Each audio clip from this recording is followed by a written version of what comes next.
Welcome to the Dealing with Goliath podcast. The mission of Dealing with Goliath is to sharpen the psychological edge in negotiation, ethical influencing, and high-impact conversations for business leaders who want to be more effective under pressure, uncover hidden value, and build greater connection, all while increasing profitability. This is the short-form espresso shot of insight podcast interview to boost business performance using our 5 questions in around about 15 minutes format. My guest today is Tracy Goodwin. Tracy has spent the last 30 plus years as an internationally known voice command coach and the voice behind numerous captivating voices. She teaches celebrities, professionals, entrepreneurs, and even Supreme Court justices how to unleash their greatest asset, their voice. Tracy is the owner of Captivate the Room and creator of the Psychology of the Voice and Voice Experience Methodologies. She holds a B.F.A. and M.A. degrees and has done extensive research in the area of voice and how it is processed in the subconscious of the listener. Tracy, welcome to the show. Thank you. I'm so excited to be here with you today. Well, I'm excited to have you on because this is right up my alley. This is one of my areas of fascination. So I'm really going to enjoy the conversation. So let's dive right in. So Tracy, who's your ideal client and what is the biggest challenge they tend to face? You know, I think this is always been the hardest question because everybody has a voice. But to answer it, I'm going to go with 6, 7, and 8-figure entrepreneurs leaving people behind. That might mean in sales, that might mean in retention, that might mean in following, that might even mean in their team is not taking the action they need them to take. So they're leaving something behind.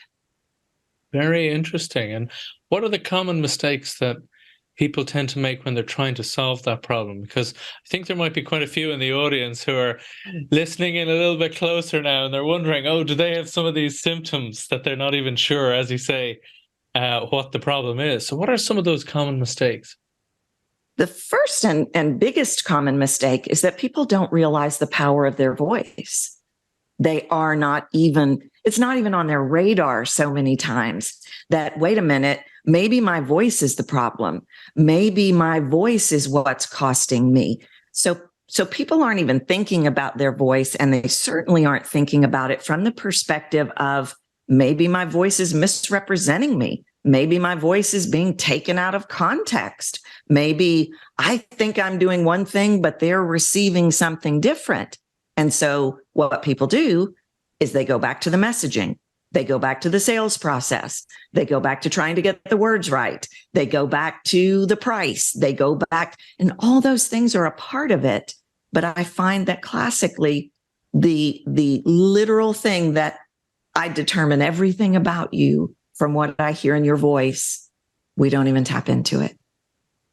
Absolutely. Because you're right. It's quite an under the radar one, isn't it? Because so many people, as you say, they keep tweaking the content and they try a new approach and they try a new approach, but they rarely stop and think, the classic phrase, the medium is the message, right? It's how you say it, not just what you say. So looking into how you say it, what is exactly that conduit, that wrapping, if you will, of that message that your audience or your key stakeholder or whoever it is you're working with, that prospect, what's their experience of that message?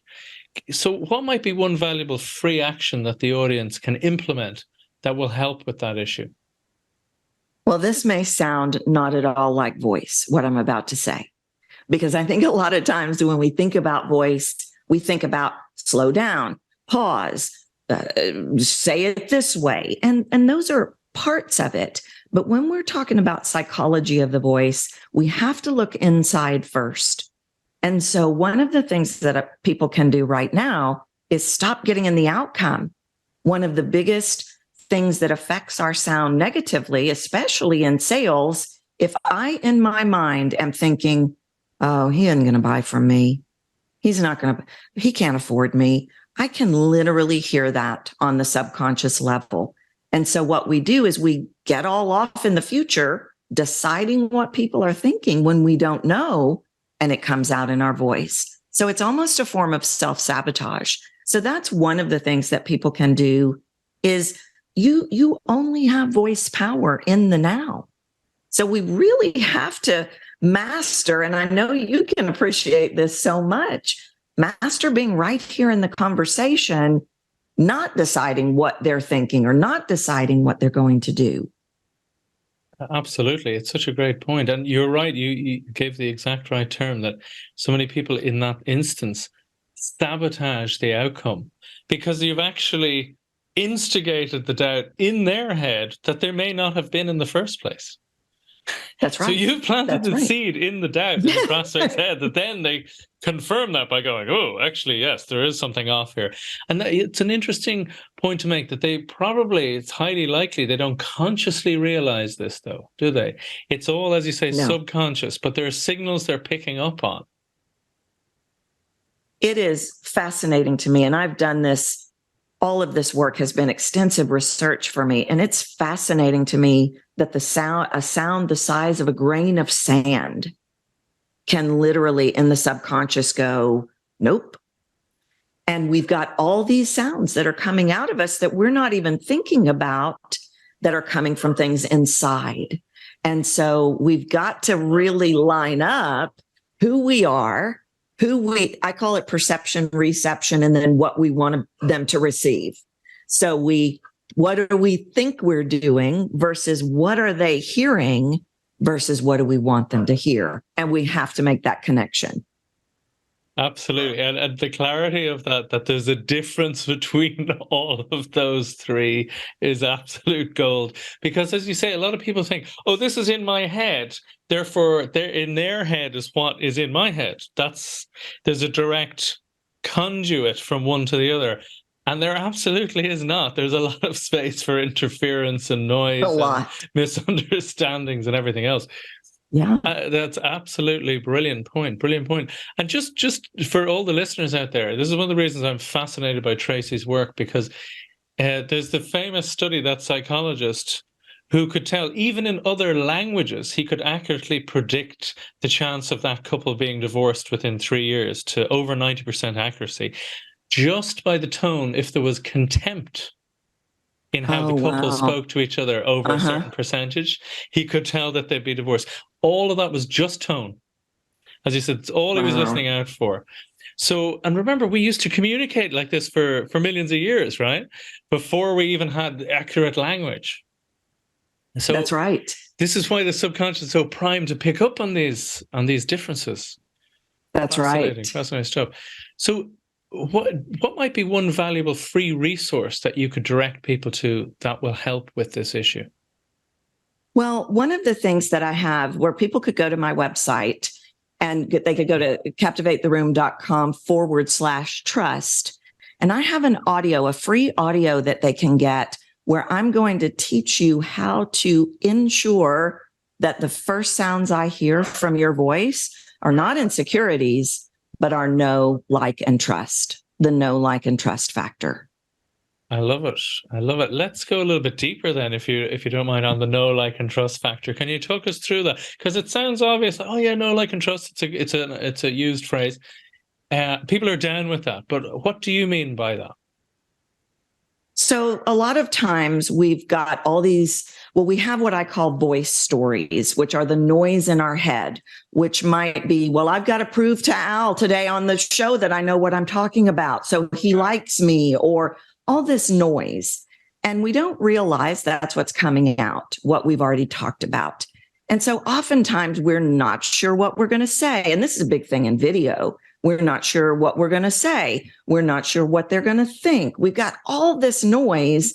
And so we start talking like this when we meet people, or we might talk more boastfully when we meet people, or we're talking with all these sounds coming out that don't represent who we really are. And so know, like, and trust, they're sounds. Science has actually proven that melody is where trust is built in the brain. So really? There are, yes, and that's the high and low. And maybe we're cautious. And so if I meet you and I'm like, hi, Al, I'm glad to be here today. I'm not establishing trust instantly. I'm not necessarily leading with likability. I'm not letting you know who I am because I'm reading you and what you might be thinking about how I'm doing. And we get all this noise. And then we eventually get there. We eventually 2 minutes in or 1 minute in, we feel comfortable. We feel settled in. And then we can make you like me or reveal who I am. But that's too late, because in the first 30 seconds, people hear our voice, they establish who we are.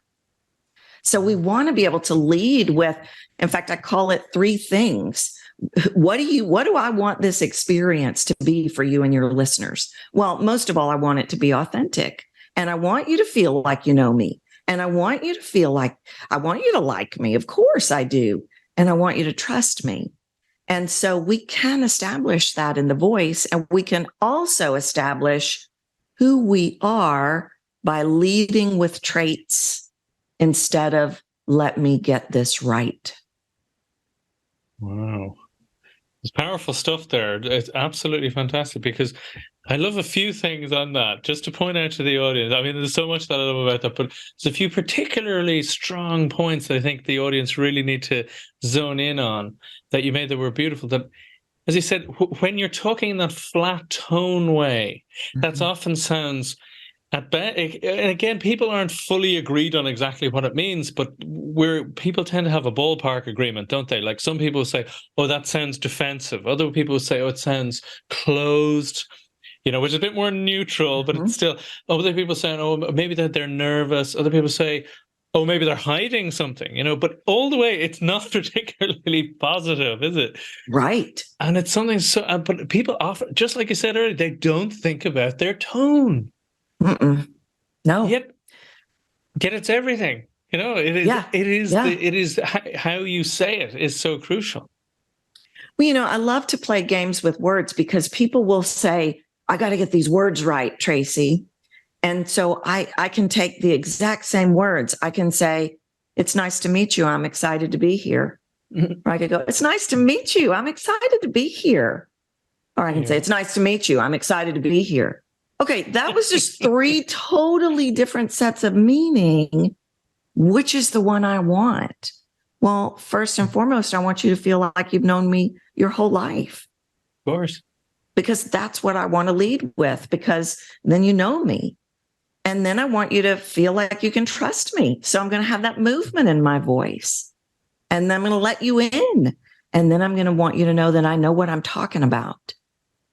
So we can lead with these things. And it's really, I call it tentacles out versus tentacles in. Bring the tentacles in and stand in your own power, reveal who you are, instead of letting the room decide who you get to be. That's stunning. Stunning, because you get to set the tone. That's right. Literally. Literally. Yeah. That's a lovely way to put it. Setting the tone in the room is with your tone. As they say, what can you tell from someone's voice? Their entire emotional state. And as you beautifully pointed out, if you're coming across as strong and authoritative, but friendly and open, then that's how they'll think of you. Yeah. I love it. Yeah. I love it. So what would be your number one insight or principle on how to negotiate, build rapport or connection, or uncover hidden value with clients or prospects, more to the point? Yeah. Well, connection, as you know, is crucial. And the data shows us that people are seeking connection and authenticity on a level we've never seen before. And so again, I'm going to go back to mind and what is the voice habit that's coming from the thought. And a lot of times we feel like we need to prove. We feel like we need to talk. We feel like we need to make sure you understand. And that might mean justification or convincing. But now this may ruffle some feathers. I've always got the eye on the outcome. I've got to get you to the outcome. And I want people to start getting in the conversation, because there is a slight thing that happens when I'm in the outcome is I am mentally there and you do not know where there is. So I'm talking at you. And so it's harder to connect with me when I'm talking to you in a very fast, way, in a very loud way. It could even be a neutral way. I'm not letting you in because I've got my eye on something other than you. But if I put someone in my mind's eye that I know, like, and trust, which are my friends Bill and Judy, and in my mind's eye, I've never met you before, but in my mind's eye, I'm talking to Bill and Judy, then I'm going to be right here in this conversation with you. And it creates that space for you to lean in and know who I am. And so we have to stop trying to get people somewhere, trying to make sure they know, trying to be what we think they want us to be, because all of that creates a barrier to connection. And really, it's as simple as, let me have a conversation with you. Like, I know, like, and trust you too. Fantastic. Absolutely fantastic. I love that. Because, as you said, if people are trying to create this, how do I come across as authentic? You be authentic to start with. Then it's easy.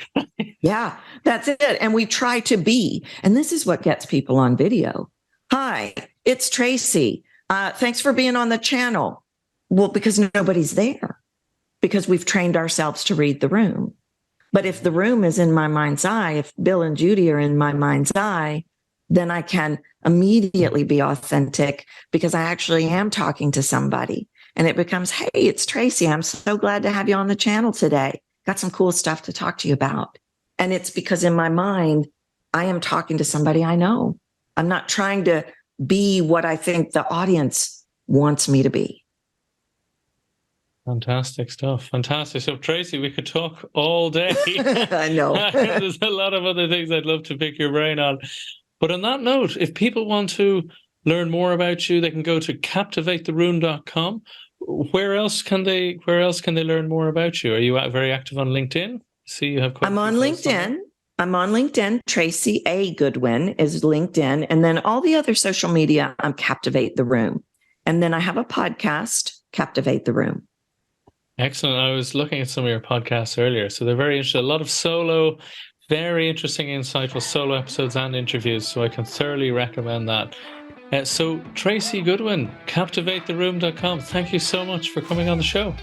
Thank you for having me.